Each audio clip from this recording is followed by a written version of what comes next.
liturgical year of Don Prosper Guéranger, June 8th, St. William, Bishop and Confessor. At the head of the Holy Confessors admitted by the Church on the monumental page of her Martyrology for today is inscribed the illustrious name of William. At York in England, thus runs the text of the Golden Book of Heaven's Nobility, the memory of St. William, Archbishop and Confessor, who, amongst other miracles wrought at his tomb, raised 3 dead persons to life, and was inscribed amongst the saints by Honorius III. The Divine Spirit, who adorns the Church with variety in the virtues of her sons, reproduces in them the life of the Divine Spouse under multiplied aspects. Thus, there is no situation in life that bears not with it some teaching drawn from the example given by our Lord and his saints under similar circumstances. However vast be the field of trial for the elect here below, however multiplied and unexpected sometimes be the limits of endurance, or the circumstances herein, as ever, does the word of eternal wisdom chime in. Nothing is new under the sun, neither is any man able to say, Behold, this is new, for it hath already gone before in the ages that were before us. The election of William to the metropolitan see of York was signalized by the apparition of a miraculous cross, presage of what his life was to be. Verily, the heaviest cross one can have to bear is that which originates on the part of the servants of God, from our own brethren, or from our own superiors, in the spiritual order of things. Now, this was the very cross that was not to be spared to William. For our instruction, especially for us who so easily believe that we have gone to the furthest limits of endurance in point of suffering, God permitted that, after the example of his divine master, William should drink the chalice to the dregs and should become even to saints a sign of contradiction and a rock of scandal, both to the more numerous portion of the flock as well as to the better minded among them. The promotion of the Archbishop-elect of York was indeed a cause of great joy, but thereby also diversely interested views among several had been crossed. In their simplicity, some of the sheep gave ear to certain perfidious insinuations and whisperings. They were led to suppose that it would be a good deed if they strove to break the staff that guided them to wholesome pastures, and they allowed themselves to be so far worked upon as to make formal and grave accusations against their shepherd. Then at last, most virtuous persons, beguiled by the craftiness of the intriguers, were to be seen espousing their cause and putting at their service the very zeal wherewith the hearts of the former were really inflamed for the house of God. After hearing as above from the lips of Holy Church in the Martyrology her own judgment, glorious as it stands and without appeal, it is not without feelings of wonder or even bewilderment that we read passages such as the following in letters written at the time. To our well-beloved Father and Lord Innocent, by the grace of God, Sovereign Pontiff Bernard. To our well-beloved Father and Lord Innocent, by the grace of God, Sovereign Pontiff Bernard of Clairvaux. The Archbishop of York hath approached you, that man regarding whom we have so often already written to your holiness. A sorry cause indeed is his, as we have learned from such as are worthy of credit, from the sole of his foot to the top of his head, there is not a sound place in him. What can this man stripped of all justice have to seek at the hands of the guardian of justice? Then, recommending the accusers to the pontiff, the abbot of Clairvaux fears not to add, If any one be of God, let him join himself unto them. If the barren trees still occupy the ground, to whom must I attribute the fault, save to him unto whom the hatchet belongs? The Vicar of Christ, who can look at things from a higher level and can see more exactly than even saints can, having taken no step to prevent William's consecration, St. Bernard pens these words confidentially to the abbot of Rievaulx in Yorkshire. I have learned what has become of this archbishop, and my sorrow is extreme. We have labored all we could against this common pest, and we have not obtained the desired measure. But for all that, the fruit of our labor is none the less assured from him, who never suffers any good deed to pass unrewarded. What men have refused to us, I am confident we shall obtain from the mercy of our Father who is in heaven, and that we shall yet see this cursed fig tree rooted up. Such grave mistakes as these can sometimes be made by saints.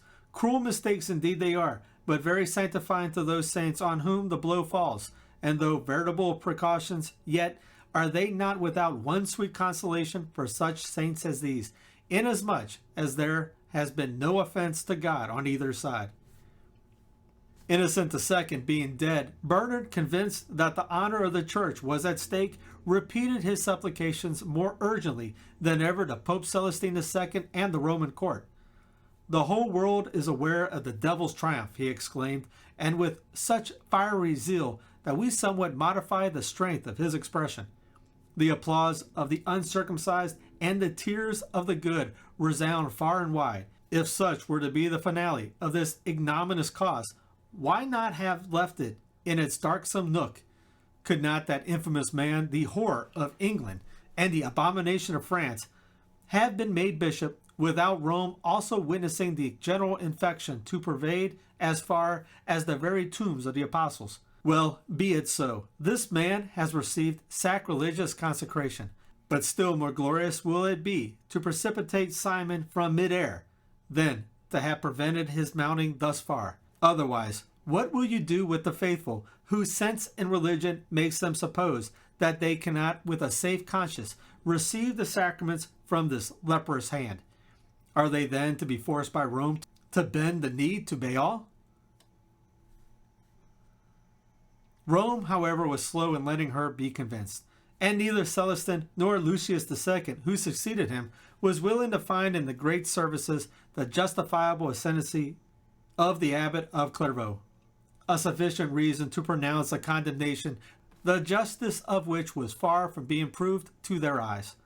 It was only under the pontificate of Eugenius III, his former disciple, that Saint Bernard, by new and reiterated instances, at last obtained the disposition of William, and the substitution to the see of York of Henry Murdoch, a Cistercian and abbot of Fountains, near Ripon.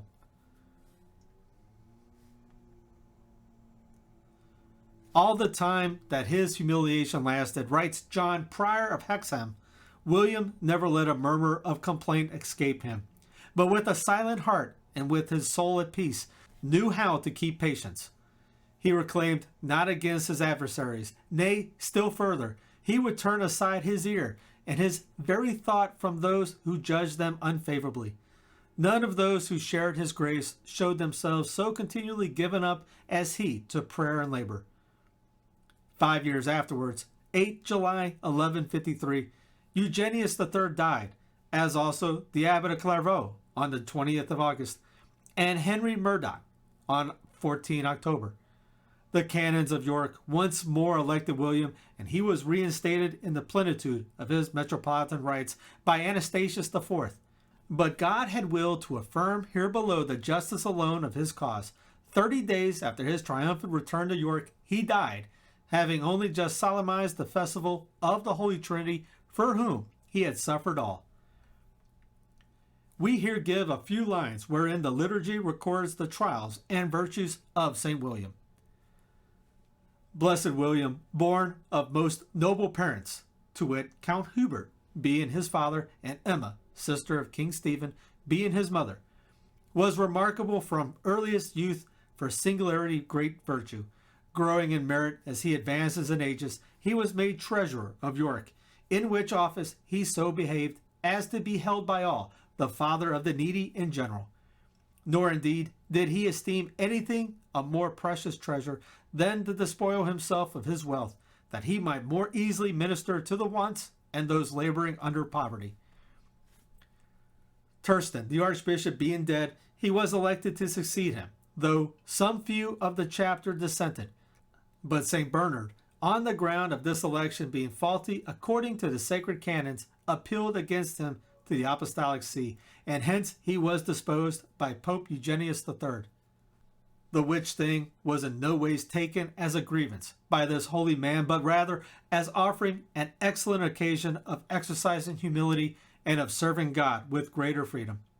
Wherefore, fleeing worldly pomps, he withdrew into solitude, where he could attend solely to his own salvation, undistracted by any care of exterior things. But at last, his adversaries being dead, He was again, with the full consent of all, elected Archbishop, and was confirmed by Pope Anastasius. Having entered upon his see, he was shortly afterwards attacked with sickness, and full of days as well as dear to God by reason of his alms deeds, vigils, fasts, and good works, he passed out of this life on the 6th of the Ides of June, in the year of man's salvation, 1154. O William, thou didst know how to possess thy soul. Under the assaults of contradiction, thou didst join the aureola of sanctity to the glorious character of a bishop. For well didst thou understand the twofold duty incumbent of thee. For the day thou wast called by the suffrages of an illustrious church to defend her here below under most difficult circumstances, on the one hand, not to refuse the perilous honor of upholding to the last the rights of that noble bride who proffered thee her alliance; on the other, to show thy flock by the example of thy own submission that even the best of causes can never be dispensed from that absolute obedience owed by sheep, just as much as by lambs, to the Supreme Shepherd.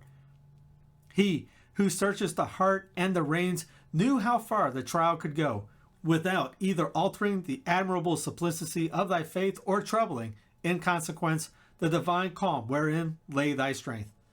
Yearning to raise thee to the highest degree of glory, nigh to that altar, yonder in heaven, fain was he to assimilate thee fully, even here below, to the eternal pontiff, earnest while misunderstood, denied, and condemned by the very princes of his own people. Thy refuge was in that maxim from the lips of this divine head: learn of me, because I am meek and humble of heart, and ye shall find rest to your souls. And thus the yoke that would bear down such weak shoulders as ours, a burden beneath which the strongest of us well might quail, far from daunting thee, seemed fraught with such sweetness that thy step became all the lighter for it. And from that hour thou didst appear not only to walk, but to run like a giant in the way of heroism, wherein saints are formed. Help us, O William, to follow thy steps, at least afar off, in the paths of gentleness and energy. Teach us to count for little all personal injuries. Our Lord indeed probed the delicacy of thy great soul when he permitted that to befall thee, which is to us would have proved a very core bitterness, namely, that the hottest adversaries really should be true saints, who in every measure they undertook against thee were wishful only for the honor and glory of the divine Master, thine and theirs alike. The mysterious oil that for so long flowed from thy tomb was at once a sign of the ineffable meekness which earned for thee that constant simplicity of thy soul's glance, and a touching testimony rendered by heaven in favor of thy pontifical unction, the legitimacy of which was so long contested. God grant that this sweet oil may ooze out once again, spread it leavenly on so many wounded souls, whom the injustice of men embitters and drives to desperation. Let it freely flow in thine own church of York, alien though she now be to thine exquisite submission to Rome and to her ancient traditions. Oh, would that Albion might cast aside her winding sheet at that blessed tomb of thine, whereat the dead have oft returned to life. In one word, may the whole church receive from thee this day increase of light and grace, to the honor and praise of the undivided and ever tranquil Trinity, to whom was paid thy last solemn homage here below.